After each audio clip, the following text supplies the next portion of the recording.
हम ऑप्शनल को देखते हैं 500 मार्क्स से। ऑब्वियसली पेपर 1 पेपर 2 किसी भी ऑप्शनल का होता है, 250 मार्क्स ईच, आपको 500 मार्क्स मिल जाते हैं। लेकिन ज्योग्राफी जब ऑप्शनल की बात आती है, it is not only limited to 500 marks, even it reach to approximately 700 plus marks. 2022 में ज्योग्राफी ऑप्शनल से 1247 पीपल एग्जाम दे रहे थे, जो कि 23 में 1364 हो गए। ग्रेजुअली ओवर द इयर्स जो स्टूडेंट का फीडबैक हमें मिला है के हिसाब से वो नंबर बढ़ रहा है। एनुअल रिपोर्ट ये प्रूव भी कर रही है कि there are lot many people who are taking it as optional, making their career as successful. It's a reverse engineering which says that कि अप्रैल और मई ये 2 ही मंथ हैं जिसमें आप अपने ऑप्शनल की तैयारी को शुरू कर दो।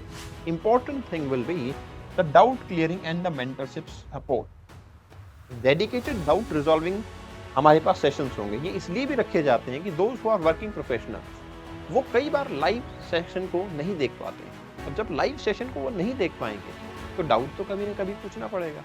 आंसर राइटिंग कैसे सीखें? तो इन क्लास इटसेल्फ हम एक्सटेंसिव आंसर राइटिंग करें। Hi everyone, I am Kapil Bhardwaj, geography optional faculty at Sarathi IAS. Welcome all of you to the Sarathi IAS optional. मेरे पीछे एक आप चार्ट देख रहे हो, ये चार्ट काफी इंपॉर्टेंट है। ये 74th एनुअल रिपोर्ट है पब्लिश बाय यूपीएससी। अब ये 74th एनुअल रिपोर्ट में बहुत सारा डेटा है, जिसमें से ये जो मैं आपको दिखा रहा हूँ, इट इज अबाउट ऑप्शनल, किस ऑप्शनल सब्जेक्ट से कितने कैंडिडेट एग्जाम में अपीयर हुए हैं, 2022 में क्या था, 23 में क्या था, इस टाइप का कंपैरिजन है। मैं आपको ज्योग्राफी ऑप्शनल का दिखाता हूँ। बाकी किसी के बारे में अगर आपको जानना हो तो definitely do let me know in the comment section, I will tell you. लेकिन यहाँ पे देखो, ज्योग्राफी ऑप्शनल की जब हम बात करते हैं तो ज्योग्राफी ऑप्शनल में हमारे पास 2022 और 2023 का कंपैरिजन अगर मैं करूं, 2022 में ज्योग्राफी ऑप्शनल से 1247 पीपल एग्जाम दे रहे थे, जो कि 23 में 1364 हो गए। ग्रेजुअली ओवर द इयर्स जो स्टूडेंट का फीडबैक हमें मिला है के हिसाब से वो नंबर बढ़ रहा है। ठीक है, मतलब आइडियली यूपीएससी के अंदर देखो, आपको भी पता है कि ऑप्शनल जो है वो ट्रेंड तो करता ही है। लेकिन इस बार मैं 2025 का बोलूं अगर, तो ज्योग्राफी ऑप्शनल का रिजल्ट काफी अच्छा है। काफी सारे लोग ऐसे हैं जिनका ऑप्शनल ज्योग्राफी था and they got selected. So that's a good thing to decide कि कोई ऑप्शनल मुझे लेना भी चाहिए या नहीं लेना चाहिए। वैसे इस चार्ट के अंदर अगर मैं लिस्ट में देखूं तो मेरे ख्याल से इस वाले स्लाइड पे तो हाईएस्ट टेकन ऑप्शनल तो ज्योग्राफी ही है। इसके अलावा सेकंड हाईएस्ट इस चार्ट पे मैं बता रहा हूँ वो है हिस्ट्री। हिस्ट्री के भी अराउंड 627 पीपल इन 2022 थे, 701 पीपल अभी 23 में अपीयर हुए थे एंड सो ऑन। वो डेटा इस तरीके से आता रहता है। ठीक है, तो लार्जर कॉन्टेक्स्ट ये है कि ऐसा नहीं geography is one of the highest, top नहीं है, वन ऑफ द हाईएस्ट है। बाकी जिस भी ऑप्शनल के बारे में आपको जानना हो कमेंट सेक्शन में बता देना। मैं कॉन्टेक्स्ट पे आता हूँ कि बात क्या है, वो भी बात कर लेते हैं। It's about geography optional. पहले तो किसको ऑप्ट करना चाहिए? जिसका भी इंटरेस्ट है वो ज्योग्राफी ऑप्शनल ले, मतलब जिसका कॉन्सेप्चुअल क्लैरिटी में ज्यादा विश्वास है वो ऑप्शनल ऑप्ट कर सकता है। एक अपडेट आपके लिए ये है कि we are starting the batch 28th of March से। हम नया बैच स्टार्ट कर रहे हैं, English medium. Notes will be in English, classes will also be in English. तो ultimately it's going to be a comprehensive discussion for the foundation of geography optional. अब सवाल ये आता है कि सर, आप स्टार्ट कर रहे हैं, ऑप्शनल में काफी सारे बच्चे सेलेक्ट भी हो रहे हैं, एंड मैं नहीं, एनुअल जो रिपोर्ट है आपकी यूपीएससी की वो कह रही है। तो अब सारी चीजें तो ठीक है, सबसे बड़ी सवाल ये है कि ज्योग्राफी ऑप्शनल एक्चुअली वैसे क्यों ऑप्ट करना चाहिए। तो देखो, हम ऑप्शनल को देखते हैं 500 मार्क्स से। ऑब्वियसली पेपर 1 पेपर 2 किसी भी ऑप्शनल का होता है, 250 मार्क्स ईच, आपको 500 मार्क्स मिल जाते हैं। लेकिन ज्योग्राफी जब ऑप्शनल की बात आती है, it is not only limited to 500 marks, even it reached to approximately 700 plus marks। अब ये कैसे होता है? Let me tell you. जब आप ज्योग्राफी ऑप्शनल प्रिपेयर करते हो, नेचुरल सी बात है, आपका जीएस के अंदर टेक जो है वो काफी अच्छा हो जाता है। और जीएस पेपर 1 की मैं बात करता हूं तो उसमें ज्योग्राफी 110 प्लस मार्क्स की आती है। दैट विल अप्रोक्सीमेटली मेक आपका 610 मार्क्स तो डायरेक्टली ही मिल गया है। अब इसके बाद में आप जब ज्योग्राफी ऑप्शनल पढ़ते हो तो उसके अंदर आपको कंटेम्प्रेरी इश्यूज के अंदर लगाओ, एनवायरमेंटल ज्योग्राफी के अंदर लगाओ, आपको डिजास्टर मैनेजमेंट का भी काफी सारा पार्ट पढ़ाया जाता है। अलग अलग पार्ट में होता है, जैसे अर्बन प्लानिंग के अंदर हम पढ़ेंगे, सेटलमेंट में हम पढ़ेंगे, पॉपुलेशन मैनेजमेंट में हम पढ़ेंगे। तो इस तरीके से आपके डिजास्टर मैनेजमेंट के काफी सारे टॉपिक को कवर किया जाता है, जो आपका आइडियली कम से कम 25 टू 30 मार्क्स जो है आपके पेपर में वो डिजास्टर मैनेजमेंट के भी देखने को मिल ही जाते हैं। That makes it 640। And same scenario comes to the environmental वाला पार्ट। एनवायरमेंट वाला पार्ट भी itself we have a pillar of environmental geography in your optional paper, जो आपकी काफी कॉम्प्रिहेंसिव स्टडी करवाता ही है। लेकिन मैं ये नहीं कहूंगा कि कंप्लीट एनवायरमेंट कवर हो जाता है, आपको हेल्प मिलती है, 50 मार्क्स अराउंड हेल्प आपको मिल जाती है। दैट मेक्स की अप्रोक्स 700 मार्क्स का कंट्रीब्यूशन आपका ज्योग्राफी से हो जाता है, अगर यू आर समवन जो ज्योग्राफी को बड़े अच्छे तरीके से प्रिपेयर कर रहा हो। ठीक है, और ये जो कंट्रीब्यूशन है, it is not only limited up to mains वाला part, it is also contributing in prelims exam. अगर प्रीलिम्स में भी आप देखोगे तो वहां कंट्रीब्यूशन काफी स्ट्रॉन्ग होता है। अराउंड 12 से 15 क्वेश्चन तो जीएस के ज्योग्राफी से पूछे जाते हैं, और अप्रोक्सीमेटली 10 प्लस क्वेश्चन आपके मैपिंग सेक्शन से भी आते हैं, और वही कंबाइन करके approx 25 questions makes 50 marks, and you are someone who is preparing geography optional, तो नेचुरल सी बात है वो फोर्टे आपके लिए डेफिनेटली होता ही होता है। अब सवाल आता है कि सर एडवांटेजेस बहुत ज्यादा हैं, नो डाउट एनुअल रिपोर्ट ये प्रूव भी कर रही है कि there are lot many people who are taking it as optional, making their career as successful. सवाल यहाँ पे ये है कि हमें कब से स्टार्ट करना चाहिए, what is the right time, is it the right time, और maybe we have some other time which will becomes the right time. तो देखो, इसको रिवर्स इंजीनियरिंग से हम समझने की कोशिश करते हैं।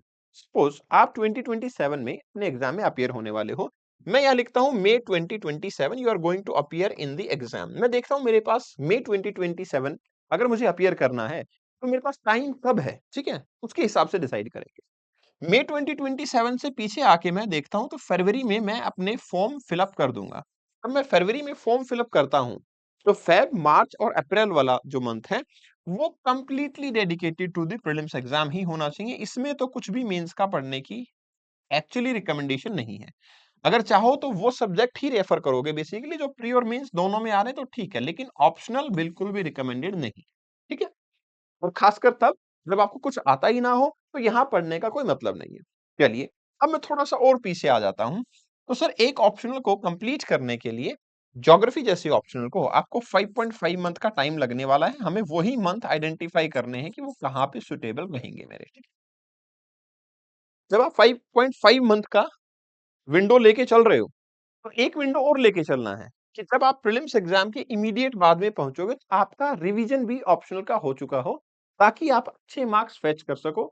उस टाइम पे आंसर राइटिंग पे अच्छा खासा फोकस कर सको। ऐसा ना हो कि उस टाइम पे ही आपको कॉन्सेप्ट नहीं आते हैं और आप उन्हीं को ब्रश अप कर रहे हो। ऐसा नहीं होना चाहिए उस 2.5 महीने की विंडो में, क्योंकि टाइम बहुत छोटा हो गया है प्रीलिम्स और मेंस के बीच में। तो आइडियली आपको एक्सटेंसिव आंसर राइटिंग पे फोकस करना है, वहां आप थ्योरी नहीं पढ़ सकते। तो 2 मंथ में आपके वो मानता हूं कि एटलीस्ट आपको क्या होना चाहिए, you must do revision for it. तो आप दिसंबर और जनवरी वाला पार्ट आपका किस में चला गया, रिवीजन में चला गया। तो आइडियल टाइम ये कहता है कि आपका ऑप्शनल नवंबर से पहले पहले कंप्लीट हो जाना चाहिए।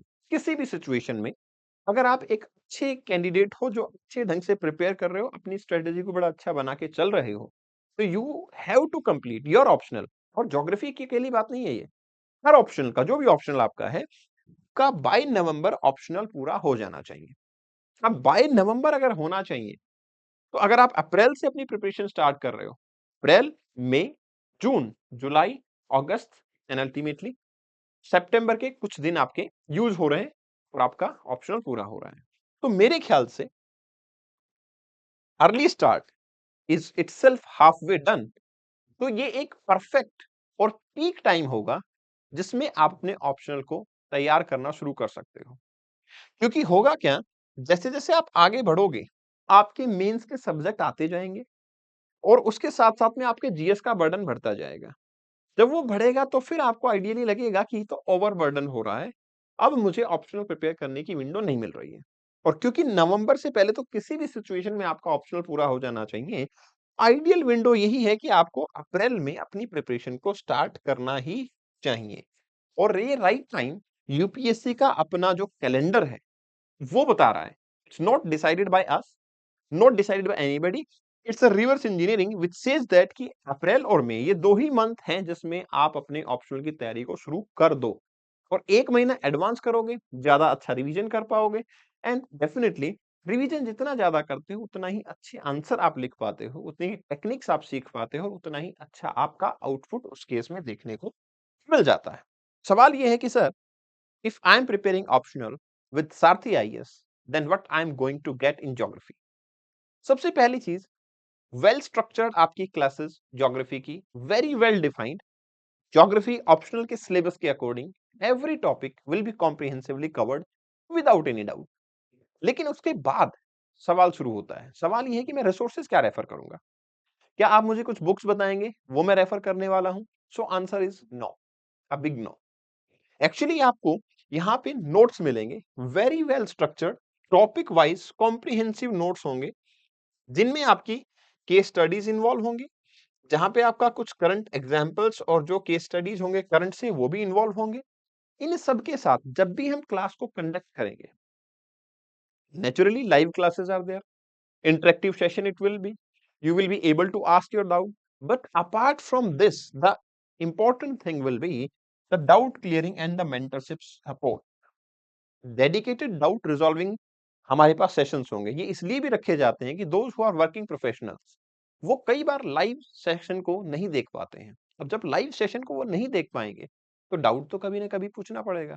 फॉर देम हम क्या करते हैं, अलग से डाउट सेशन भी रखते हैं, so that they can join, they can ask their doubt and clarify it and get better marks. अब चीजें यहाँ खत्म नहीं होती, ये तो सिर्फ फाउंडेशन की बिल्डअप हुआ कि आपने टॉपिक कवर कर लिया, आपके पास प्रिसाइज नोट्स हैं जो आपने कवर कर लिए, उन्हीं से आपने पढ़ना शुरू कर दिया और बार बार आप उसी को रिवाइज कर रहे हो।